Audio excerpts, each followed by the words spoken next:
Oi, bom dia, Pedro. Tudo certo? Bom dia, Elisa. Tudo bem com você? Também. Muito obrigada por estar fazendo hoje isso aqui no feriado ainda. Não, que isso. Então, eu queria pedir para você fazer uma pequena introdução sobre você, se possível. Uhum. Então, você já me apresentou, meu nome é Pedro, eu tenho 28 anos, desses 28 anos, 5 são de fé e 6 são de auditoria, trabalhando na PwC.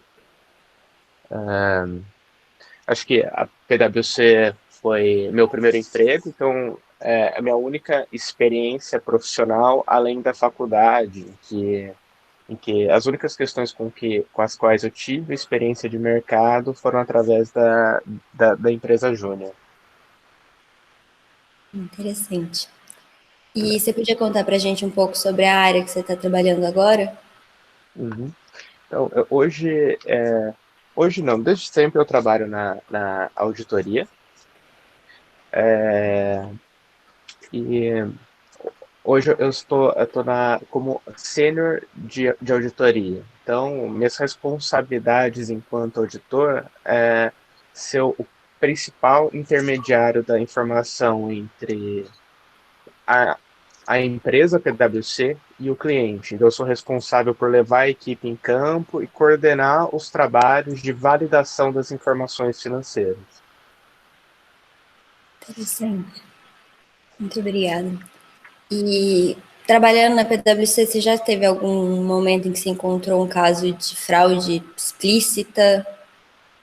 Hum. Ou Então, a questão de fraude, ela é uma linha muito tênue entre fraude e erro, tá?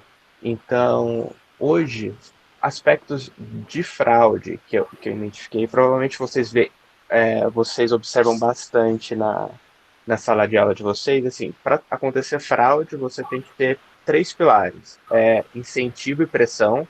Então, esse incentivo e pressão pode ser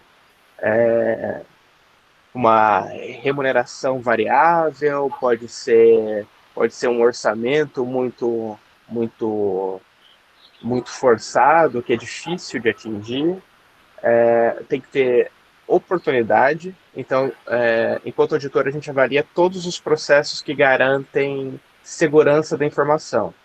Então, a gente tem que avaliar se há gaps de controle que podem trazer uma oportunidade para alguém fraudar. E fora isso, tem a atitude da pessoa, que envolve tanto o indivíduo quanto a cultura organizacional. Tá? Enquanto fraude, as únicas que eu identifiquei no meu papel nos clientes que eu atuo, elas são fraudes menores e não corporativas, elas são mais fraudes individuais. É, qual que é a diferença de uma fraude corporativa e uma fraude individual? A fraude corporativa, ela traz uma distorção da demonstração financeira e pode provocar modificação da opinião de auditoria. Uma fraude individual, geralmente, ela está associada ao contexto operacional da empresa. São montantes de menor magnitude que geralmente não geram as distorções financeiras. Enquanto auditor, eu só identifiquei essas fraudes operacionais de indivíduos, e assim, são casos simples. Por exemplo, enquanto existe um funcionário da folha de pagamento que é responsável pelo processamento dos pagamentos que são realizados a todo mundo. Esse funcionário ele tinha um empréstimo consignado, ou seja, ele fez um empréstimo através da empresa dele, só que na hora de processar a folha de pagamento, ele tirava esse empréstimo do processamento da folha dele. Então, ele não era descontado no que ele deveria ser. Tem mais outros exemplos principalmente departamento de compras, que às vezes tenta manipular o sistema de cotação. Então, às vezes, independente da cotação que, é necessária se fazer para um produto, ele faz uma compra favorecendo determinado fornecedor que favorece a ele. Então, às vezes, ele é próximo do fornecedor de família ou próximo de proximidade e tem algum trato. E aí ele firma contratos onerosos para a empresa. E acho que o último, eu tenho mais um que eu lembro que era simples também, com clientes agrícolas, mas em que os responsáveis do departamento agrícola, eles utilizavam os insumos agrícolas para o trato de terras particulares e não só das terras da empresa. Aí são casos bem específicos que assim, geram uma discussão interna, não só me envolvendo, envolvem os sócios da PwC, a administração, dependendo do tipo de fraude, a gente pode envolver especialistas forenses para conseguir detalhar um pouco mais como o processo acontece, tá? Mas fraude de governança eu nunca identifiquei. A única coisa que geralmente pode acarretar em distorção financeira e que é aquela similaridade de fraude e erro são erros em estimativas contábeis. Então, hoje, o que é muito comum? Tem várias rúbricas contábeis que elas envolvem o nosso julgamento profissional. O julgamento profissional do contador e a nossa avaliação profissional como auditor. Então, por exemplo, uma provisão para perdas, às vezes, quando ela está subestimada, ela traz um grande risco, ou a ausência de uma avaliação de impairment sobre recuperação de tributos, ou sobre os ativos imobilizados que a empresa possui.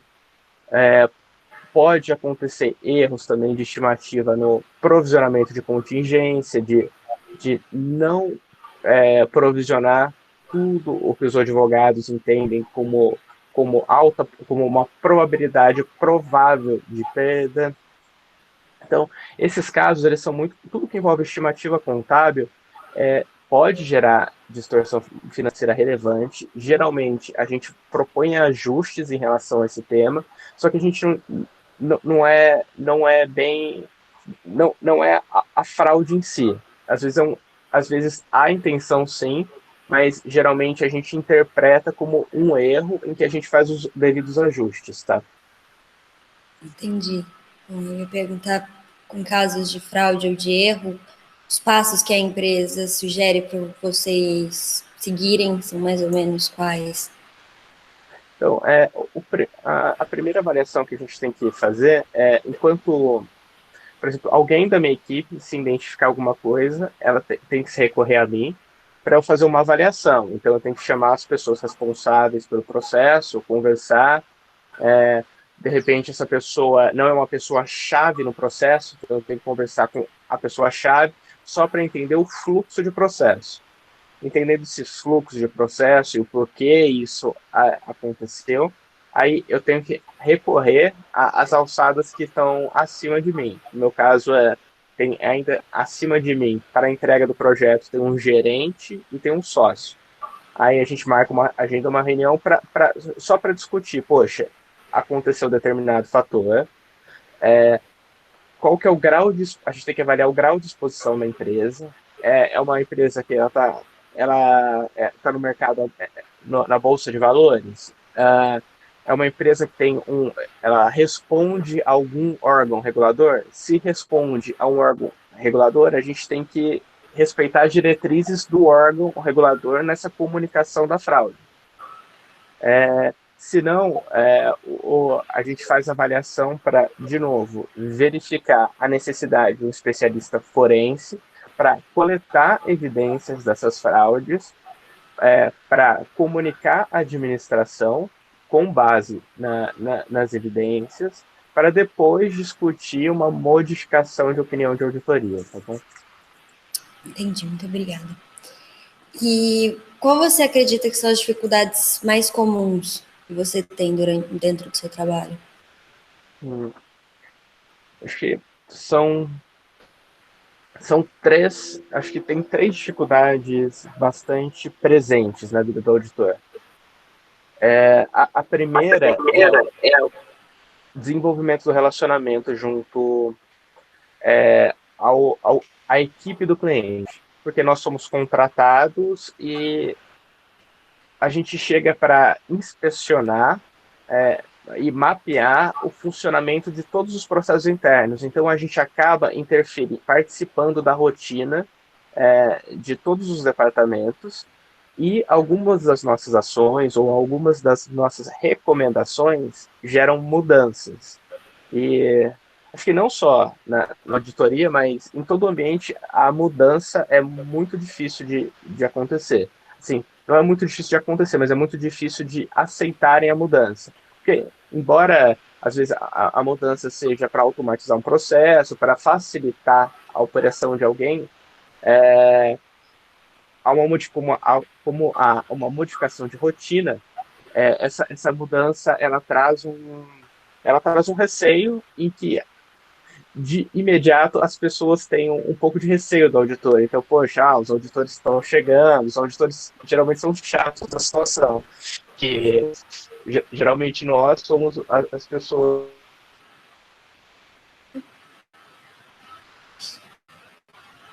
melhorar os processos. Eu tenho que garantir que o trabalho seja mais. Opa.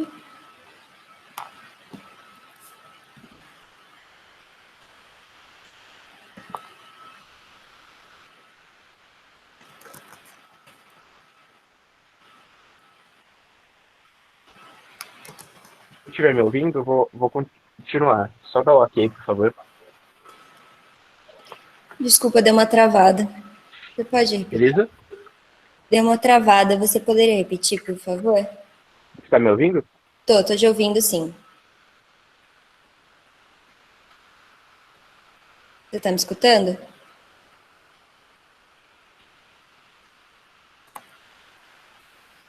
Elisa, você está me ouvindo? Tô te escutando, sim. Deu uma travada. Acho que caiu em qual momento, só para eu dar continuidade? Você estava na Caiu. primeira parte Cai, da dificuldade. tá.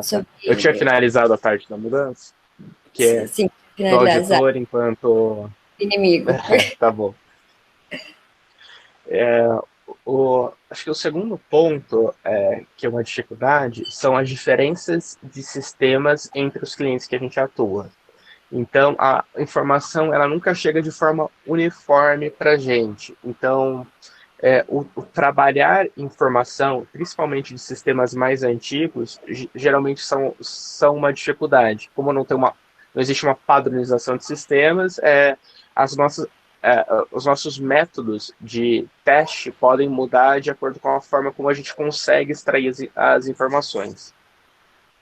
E acho que eu acho que a terceira dificuldade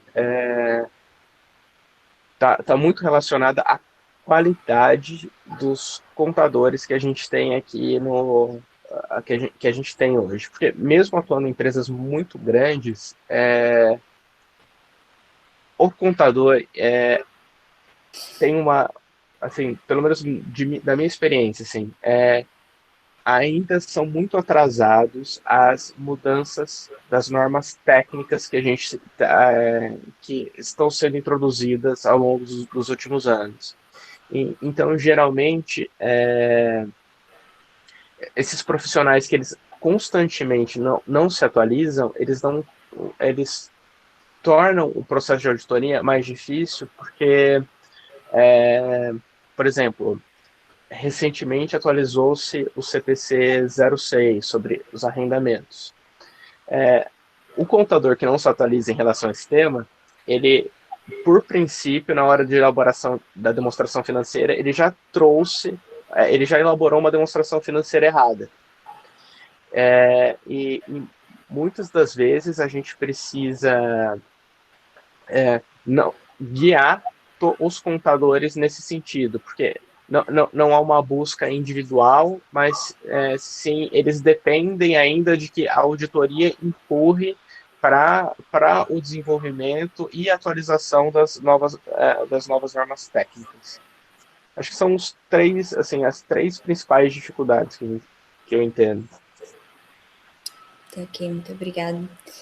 E última pergunta, qual você diria é o papel mais importante da auditoria atualmente?